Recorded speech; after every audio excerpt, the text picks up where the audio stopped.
Hello, folks, and welcome back to the Pool Deck Podcast. Today, I'm going to be talking about the new Mission Impossible: Dead Reckoning Part 2. So this movie, I'm pretty sure it's going to be Tom Cruise's last Mission Impossible movie. Which is kind of sad because he's had the Mission Impossible movies are so awesome. 1 was awesome, 2 was okay. I haven't seen 3, 4, 5, and 6 were all really good. 7 was pretty good as well. And then, honestly, the last Dead Reckoning was also pretty good. But looking into this new one, the new movie coming out from the trailers that we saw, so it looks like it's gonna definitely be more intense and action-packed. From what I've kind of seen, it looks like more intense, more action-packed. I think they're really trying to go all in Tom Cruise's last Mission Impossible movie, make it all go wild, make it go crazy. He's got one more left, may as well make it worthwhile. So, looking at some of the trailers, and especially a lot of the behind the scenes that they've started putting out, Paramount Pictures has, you can go look at that, I think, over either on Paramount Pictures or Paramount Pictures UK, and you can go look at that kind of stuff. But I think they've done a really good job filming at actual live locations, which is really good, and having a big Tom Cruise stunt again with him. I think that was really big in the last one, is having him jump off the cliff on the motorcycle. It was kind of crazy. I still like watching that part.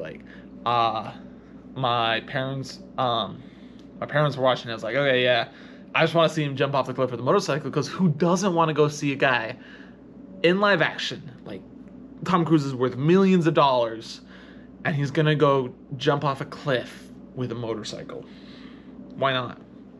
And so now you've obviously got the big, he's on the plane, the biplanes, and they're flying around, and that's nuts. Like, it's absolutely crazy. But filming on set and having that big stunt, I think it's going to be really big for the movie. And then I think it looks like they're kind of doing, from the trailers I've seen, they're kind of doing a roundup, tying all the movies in, summing up all of his accomplishments from all the movies, which looks really cool. It looks like they've got the knife from the first one that falls onto the table in the CIA room, which is that was the starting Tom Cruise stunt. Absolutely wild. And then you've got I assume they'll talk about what he did in Rogue Nation and Ghost Protocol and all that. And that looks cool.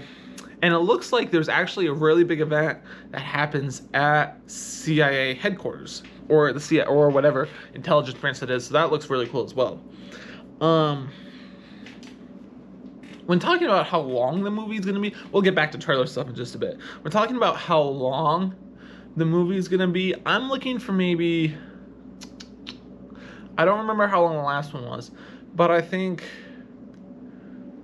two and a half hours, maybe. It would be a little long, I will admit. It would be a pretty long movie. To have a 2.5 hour movie, it would be kind of long, but I feel like it could really do justice, pack it in.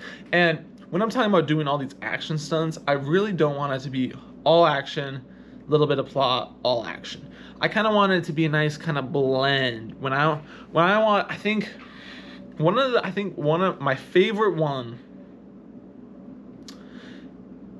2 Mission Impossibles is probably the second one and Rogue Nation.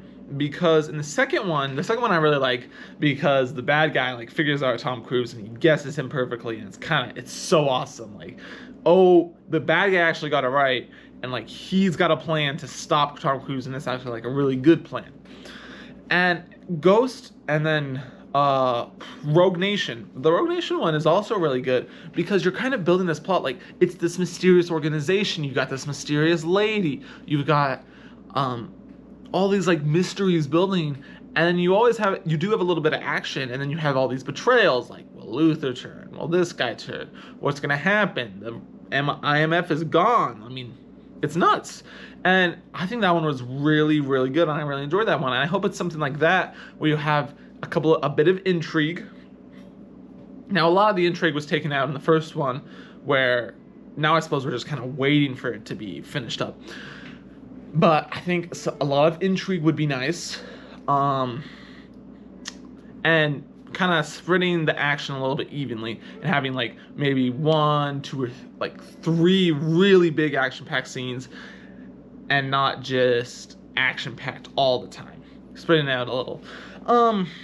So yeah, that's kind of what I'm looking for that. I think it would also be kind of cool if Ethan got a proper send-off and he sacrifices himself for the others. And so, hold on. So, he always talks about how he values his friend's life more than his. And that's the promise he makes to Hayley Atwell's character. What's her name? I forget her name. The thief. He's like, I will value your life more than mine. I'll always protect it, and yada yada yada. If he actually like to take the entity out, he has to blow himself up with it. That'd be awesome. Of course I'd be sad because, you know, you've got this guy dying. He's been around forever. He's like a hero. He's so awesome. But having him go out like that would be so cool and just like, yes, this is what we want. I think that would be really good for it as well, as like a nice little plot point. Also, taking out a lot of those directors. Like we gotta take out directors. You know, it's a staple in all the Mission Impossible movies is you take out some directors. So then going back to the trailer footage, so a couple things that I've noticed so far is, one, they do a lot by the submarine, and Paramount Pictures recently put out one of their videos where they are on site in some Scandinavian country, I think, and they're like on icebergs and they're doing all this, and so that looks like it's gonna be stunning, and that's nuts. Of course, there's the big biplane scene that's gonna be the big stunt for the movie, and that looks really interesting. I wonder how it's gonna tie in though. It looks like some riots are happening as well, so I wonder if the entity makes a move and starts controlling like the monetary system or the government, and the riots start happening.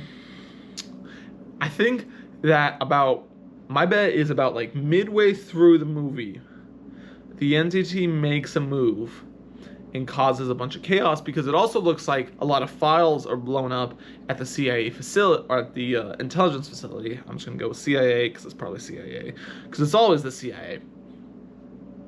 But I think it's gonna cause some chaos about midway through the movie, and you're gonna have that file blow up, a bunch of riots, and the world's just gonna be thrown into chaos, and it's just gonna put more pressure on Ethan. I think that'll be really good. I think it'll be a really interesting plot point in the movie. It'll definitely be like, oh boy, the timeline just sped up. Now you really got to get after it. Now you really got to do everything. I think another interesting thing is, why did Ethan go back to the CIA facility? He's obviously a fugitive. They're going after him. You know, he's wanted, yada, yada, yada. So I'm curious to see what happens with that.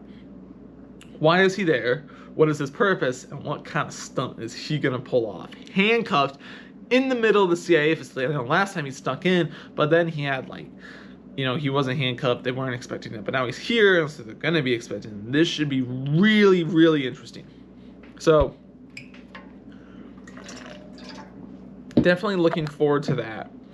Another thing, it looks like that Ethan also in one of their more recent trailers, it looks like Ethan also sees he puts on the entity goggles. What Gabriel was wearing on the train in that coffin type thing is what it looks like in the new trailer, is that he was wearing entity goggles where he's seeing what's going to happen. The entity is showing him the future and all these infinite possibilities. I think Ethan puts those on, and that should also be really like, what does he see? How does that affect him? Obviously, he's going to be like psyched out a little. How's that going to work? I think that's going to be really cool as well. Yeah, I think that's a lot of the big things I picked up. It also looks like Paris, the lady that Ethan saved, it looks like she's going to join their team. It looks like he's going to have his team back together. Obviously, Luther and Benji, Hayley Atwell's character, and Paris, it looks like they're all going to be a team. And it looks like in a couple of them, they're kind of stuck together, and they're kind of like in the desertish area. But yeah. So with this movie, I think there's definitely going to be a lot of nostalgia with all the reliving of moments, but I think it's going to be really good. I wouldn't be surprised if it grossed a lot. I don't know the budget of it. I could probably look it up. I don't know the budget of it, but I bet it'll probably make over the budget as long as the budget's pretty reasonable. If the budget's like $300 million, I bet it could at least make $346 million. So I think it'll definitely be interesting. But I'm really looking forward to the movie. That movie's coming out in the end of May-ish. I'll hopefully get to see that, I think. But I think that's going to be really sick. The trailers are making it look really good, which is, of course, what trailers are supposed to do. I think my one worry at the moment with the movie is that it's going to be too action-packed. And there's not going to be enough plot to it. Of course, I am not a professional movie reviewer or trailer reviewer or movie designer or yada yada yada, so you can always take my word with a grain of salt. But I mean, like, why not, theorize about things. So yeah, thank you for watching.